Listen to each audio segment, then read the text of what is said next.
ota-onasini duosini olgan inson kam bo'lmaydi deyishadi-yu. Alloh davlat bergan bo'lsa, o'sha davlatni o'z ota-onalariga sarflayaptilar. Ortimizda turgan hashamatli obyektni xudo xolasa video davomida birin-ketinlikda obzorini qilib beramiz. Siz videoga like bosib qo'ying. Tom borasida qanaqadir savolingiz bo'ladigan bo'lsa, bemalol izohlarda yozib qoldirishingiz mumkin. Aka ketdik.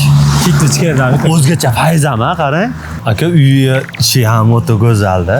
Shunaqa chiroyli. Bu tumkasi qanaqadan bo'lgan aka? Rossiya Magnitogorskiy stenkasi 0 orqali. 0 orqali. Rossiya Magnitogorskiy.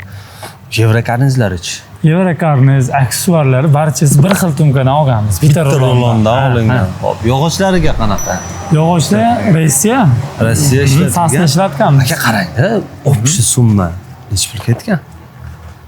700 kvadrat ketgan, aka, общий summa $10,000 dan o'tgan. $10,000 dan o'tgan. Yog'och mahsulotlariga obdan to'xtalamiz aka. Menga eng haligi boshqacha bo'layotgan narsam ustini nimaga metal cherpitsa qorgan profilasiya qilsam bo'lardi. Aka, ko'cha fasad qismimizdan chiqib ketganda ikkinchi etaj tomimiz ko'rinardi. Shu sabab bir xil qilgan. Pastlig'u.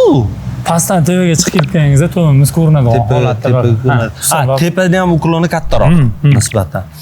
Bo'lmasa aka bundoq qilamiz. Tom ichiga chiqaylik. Strapilli nechiga olingan? Bitta ma'lumot berib o'tamiz. Qo'linglar nech bo'lgan? Bitta. Bo'ldi, yuring. Yo'q. Aka, pasta sasna dedingiz. Cherak ham ishlatirgan ekan u. Ustunlariga tera taxtalarni ishlab berganmiz. Nima uchun?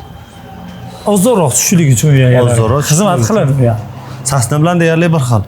Sasna bilan narxida ancha farqi bor. Teng farq qiladi. Joyimiz qisqaligi uchun, ob'yemimiz ozligi uchun shu tera mahsulotlardan ustunini o'ziga ishlab berganmiz. Ustunini o'ziga boshqa haligi sarroblarga fonda sasna ishlatganmiz. Xo'p. Sarroblariga necha aka? Sarrobligimiz 15 ga 5 bo'lgan. 15 ga 5. Strapillichi? Strapilligimiz aka 14 ga eniga 3,5 santimetrli strapil bo'lgan. Tushunarli. Abrishotkalarchi? Abrishotkamiz 8 ga 2 santimetrlardan bo'lgan. 8 ga 2 santimetr. Endi bu yerda bitta savol bor-da aka. Tom borasa men ko'proq targ'ib ham qilaman. Endi mana shu strapil tushganda qo'lligini orasiga bitta stoka beringlar. Chunki hozir moshniy bo'lar, lekin yillar davomida o'z narsasini mustahkamligini yo'qotadi deyman-da.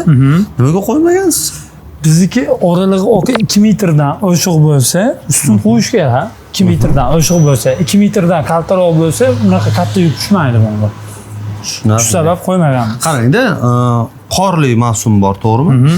Bizda iqlimda qor yog'sa 10-15 santimetrli yog'ishi mumkin. Eminni mahiyjoga qancha yuk tushadi? Deyarli oldi qismiga tushmaydi, tomni yarmi qismiga tushadi. Oldi tikkaligini hisobiga qor o'rnamaydi. Asosan yukimiz tomimiz teva qismida bo'ladi. Teva qismida bo'ladi. 90% yukimiz tomni teva qismida bo'ladi, sarrobligimizga tushadi. Iloji boricha ustunlarni o'ta mustahkam qilinsa, hamma yukimiz shunga tushadi. Oldiga deyarli tushmaydi yukimiz. Zo'r. Hurmatli kuzatuvchilar, o'ylaymanki foydali kontent bo'ldi. Qanaqadir savolingiz bo'lsa, boya ham aytib o'tdim. Izohlar qismida bemalol yozib qoldirishinglar mumkin. O'zbekiston bo'ylab, nafaqat O'zbekiston, balki qo'shni respublikalarda ham shunaqa sifatli va patkulus tom yoqish xizmatlari kerak bo'ladigan bo'lsa, bemalol quyidagi raqamlar orqali bizga murojaat qiling yoki telefon qilish imkoniyati bo'lmasa, Telegram, WhatsApp orqali ham bemalol yozsangiz bo'ladi. 24 ga 7 aloqadamiz. Salomat bo'ling.